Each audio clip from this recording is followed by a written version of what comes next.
안녕하세요. 우리 지금 건강한가요? 행복한 미래의학 김지윤입니다. 행복한 삶, 인간이라면 누구나 꿈꿔볼 만한 희망이죠. 건강한 삶을 위한 미래의학 이야기 오늘 나눠보겠습니다. 최서영 박사님 모셨습니다. 안녕하세요. 네, 안녕하세요. 반갑습니다.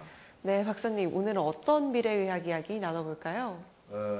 오늘은 그 마음의 감기라는 말을 흔히들 하죠. 오늘 좀 우울증에 대해서 한번 다뤄보도록 할 텐데, 실제로 그 세계보건기구에서 발표한 충격적인 내용이 있어요. 2030년 정도 되면 우리 지구상의 인류를 가장 괴롭힐 질환 10개 중에 1위가 바로 우울증이에요.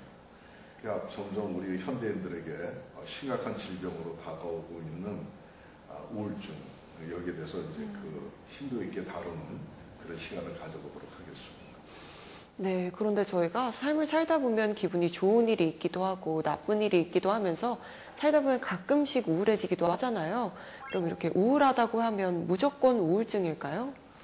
네, 사실 뭐 우리가 살면서 항상 기분이 유쾌하고 즐겁고 이럴 수만은 없죠. 어떤 상황에 따라서 우울해지는 그런 것은 뭐 자연스러운 일이고 피할 수 없는 감정인데, 문제는 어떤 일이 있거나 순간적으로 큰 이유 없이 우울의 상태가 지속이 되는 거죠. 낫지 않고. 그러면서 그것이 일상생활에까지 좀 지장을 줄 수 있다라고 하면은 우리는 그것을 우울증이라고 이제 의학적으로는 얘기를 하고, 되게 이제 그 의욕이 저하되고 뭐 여러 가지 수면에 장애가 오고 무력증에 빠지고 하는 그런 증상들로부터 시작이 되는 그런 것이 우울증이라고 할 수가 있겠습니다.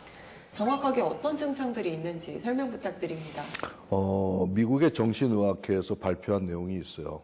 우울증에 대해서 다음과 같이 이제 얘기를 하고 있어요. 제가 한 9가지 정도의 증상을 얘기할 텐데, 제가 설명을 좀 드릴게요. 우선 첫 번째가 2주 이상 거의 매일 지속되는 우울한 기분이 들 때, 두 번째는 일상 대부분의 일에서 관심이나 흥미가 현격하게 감소될 때, 세 번째는 식욕 감소 또는 체중이 증가 또는 감소가 한 달 안에 5% 이상 초과될 때, 그 다음에 네 번째는 불면증이나 아니면 반대로 너무 지나치게 잠을 잘 때, 그 다음에 다섯 번째는 우유부담과 같은 어떤 정신활동이 지연되면서 항상 불안하고 초조한 증상을 호소할 때, 여섯 번째는 사는 맛이 안 나서 무기력하고 피곤한 상태에서 지낼 때, 또 일곱 번째는 집중력 저하로 인한 반복된 실수, 여덟 번째는 자기 삶의 존재 가치나 삶의 의미가 없어지기 시작을 해요. 끝으로 이제 아홉 번째가 반복적으로 자살 생각을 하는 거예요. 죽고 싶다, 뭐 그런 생각들을 하게 돼요. 이 중에서 우리 시청자분들이 5개 정도가 해당이 된다면 우울증에 걸려 있다, 이렇게 얘기해도 되고요. 1번, 2번, 8번, 9번. 요것이 하나라도 들어가 있으면 그거는 우울증에 해당이 된다, 이렇게 볼 수가 있겠습니다. 그 다음에 평소에 우울증을 호소하는 사람들의 15% 정도나 자살 충동을 느끼고 있는 현상을 발견하게 됐거든요. 그래서 지금 우리나라 자살률이 최고로 지금 치솟고 있어요. 그래서 굉장히 우리나라에서는 우울증을 아주 의학적으로 심각하게 다뤄야 되는 이유가 여기에 있는 것이고, 좋은 치료를 받는 것이 필요하다, 이렇게 얘기할 수가 있죠. 그런 만큼 우울증을 조기에 진단하고 또 치료하는 것이 참 중요할 것 같은데요.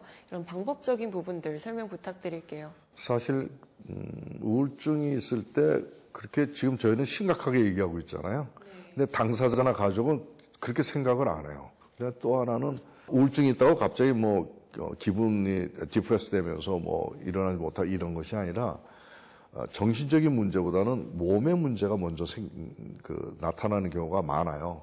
뭐 소화가 안 된다든가, 입맛이 없다든가, 피곤하다든가, 온몸이 찌뿌둥하다든가 뭐 하는 등의 이런 신체적인 문제가 나타나기 때문에 이것이 우울증이라고 연계해서 뭐 치료를 하고자 하는 동기가 부여가 안 되거든요. 그래서 이러한 그 우울증이 처음에는 감별이 쉽지 않은 부분에서 우리가 좀 병이 진행될 수 있는 여지가 있기 때문에 진단 기준표 잘 살펴서 어디에 해당되는지 한번 평소에 좀 체크해 보는 게 굉장히 중요하겠다 이런 생각을 해봅니다. 네, 그렇다면 이런 우울증의 원인에는 어떤 것들이 있을까요? 우선 평소에 좀 소극적이고 좀 내성적이고 부정적이고 또 자기 자존감이 낮은 사람 이런 분들이 있잖아요. 이런 분들은 우울증에 잘 걸리죠.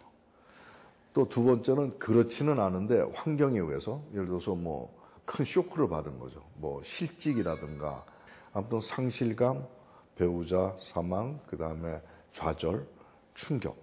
세 번째는 뭐 중풍이라든가 뭐 당뇨라든가 또 뭐 여러 가지 만성 위장병이라든가 뭐 아주 만성적으로 시달리는 병들이 있잖아요. 거기에 시달리면 자연히 살고 싶지 않는 마음이 생겨요.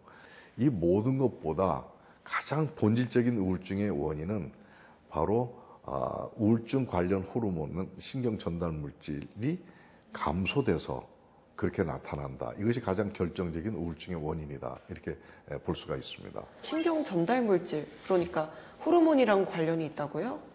인생을 살맛나게 하는 호르몬이 있어요. 그래서 우리가 일명 행복 호르몬이라고 얘기를 해요. 그걸 세로토닌이라고 하는 호르몬이 있어요. 이 세로토닌 호르몬은 소화력도 증강시키고 그 다음에 이제 스트레스에 대해서 아주 잘 대처하게 만들고 심신을 안정시키고 또 수면을 유도하는 멜라토닌을 들어보셨죠? 그 분비를 촉진시켜주는 아주 이제 좋은 호르몬인데 우리가 세로토닌 호르몬이 어디에서 분비될 것 같아요? 뇌에서 분비가 될까요? 그렇죠. 정신적인 관련 호르몬이니까 뇌와 관련이 너무나 지당할 것 같은데 알고 보니까 위장관에서 95% 이상이 위장관에서 분비가 돼요. 대부분의 그 정신 관련 호르몬인 세로토닌 호르몬이 위장에서 분비된다고 하는 새로운 사실을 알게 됐고 이것이 우리가 우울증 치료하는데 큰 단서가 될 수 있겠다 하는 근본적으로 치료하는데 하는 그런 자료라고 볼 수가 있겠습니다. 그런데 이 우울증이 위장 건강과 관련되어 있다는 게 정말 놀라운 것 같아요. 이게 정확히 어떤 원인 때문에 이런 문제가 발생하는 건가요? 한의학의 그 장점이 몇 가지가 있는데 그 중에서 특징적인 장점이 뭐냐면 심신합일론이라는 거예요. 심은 마음심이고 몸신. 이건 하나다. 합일, 하나다. 그러니까 우리는 몸은 몸이고 마음은 마음인 거, 정신은 정신인 거 이렇게 구분해서 생각하는 경우가 있는데 사실은 그 몸 속에 오장육부 속에는 감정이 들어가 있다는 겁니다. 정신 세계가 있다는 거예요. 예를 든다면 두려움의 그 감정은 콩팥에서 나온다는 거예요. 예? 그리고 또 분노의 감정은 어디에서 나올 것 같아요? 간에서. 간에서. 심장은 어떤 감정이 나오는 줄 아세요? 아니요. 기쁨, 즐거움. 마찬가지로 위장, 그리고 폐는 슬픔이 나와요. 그러니까 우리가 흔히 느낄 수 있는 희노애락이라고 하는 그 감정이 정신세계에서가 아니, 뇌가 아니라 몸에서부터 비롯 시작이 된다는 거예요. 위장에서는 어떤 감정이냐? 바로 우울의 감정이 위장에서 나온다는 겁니다. 그래서 예로부터 한의학에서는 우울증은 위장병이다. 이렇게 얘기를 해서 위장을 치료하거든요. 정신을 치료하지 않고. 근데 이것이 최근에 와서 증명되고 있는 거예요.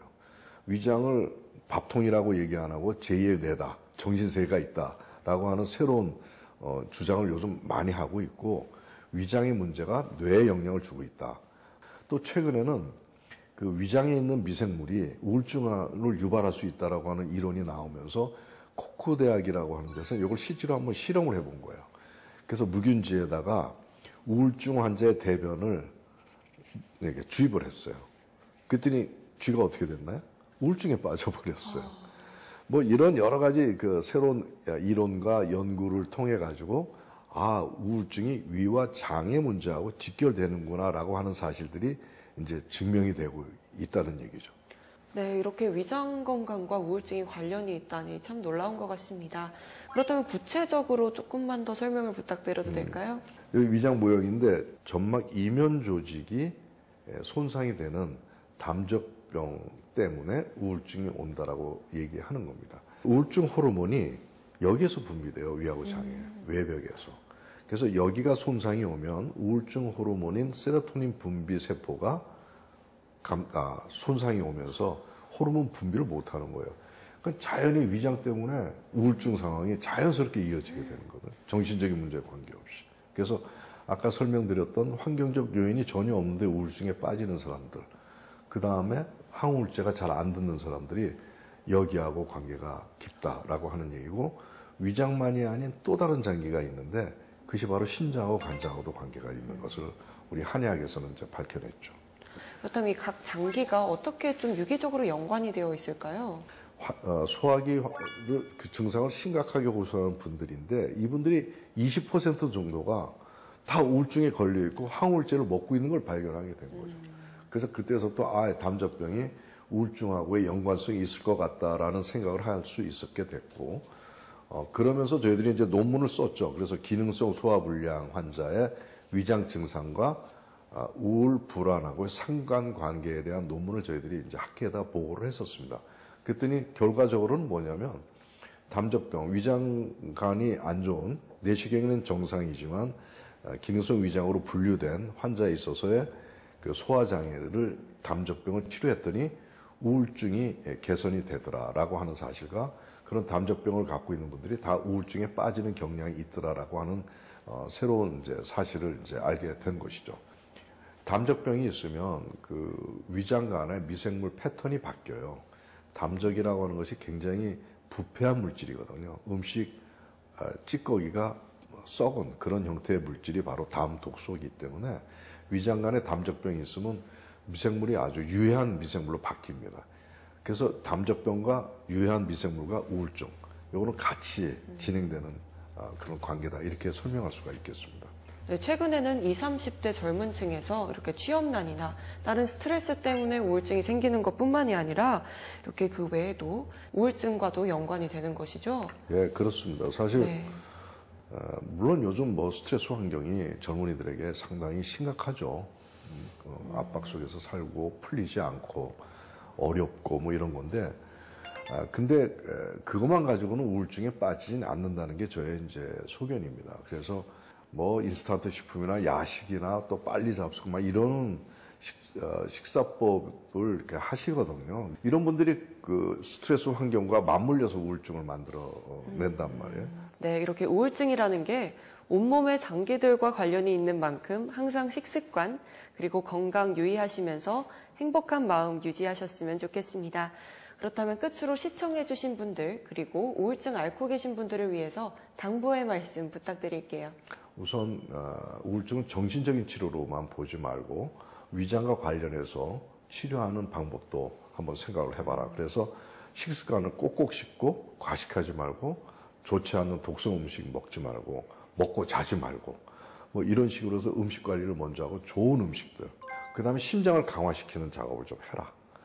또 간의 기능이 약한 사람들은 좀 그 간의 기능을 올려줄 수 있는 한약 약물이 많이 있기 때문에 그런 것들도 좀 도움을 받아서 우울증을 유발할 수 있는 환경을 아예 개선해 버리는 거죠.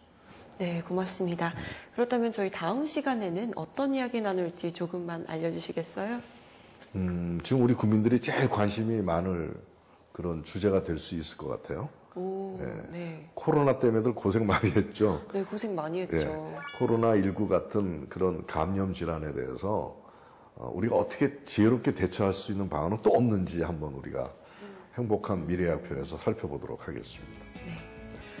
오늘 말씀 감사드립니다. 오늘 최서영 박사님과 함께 행복한 미래의학 이야기 나눠봤는데요. 어떠셨나요? 저희는 다음 주에도 여러분의 건강 지킴이로 나서겠습니다. 시청해주신 여러분 고맙습니다. 감사합니다. 고맙습니다.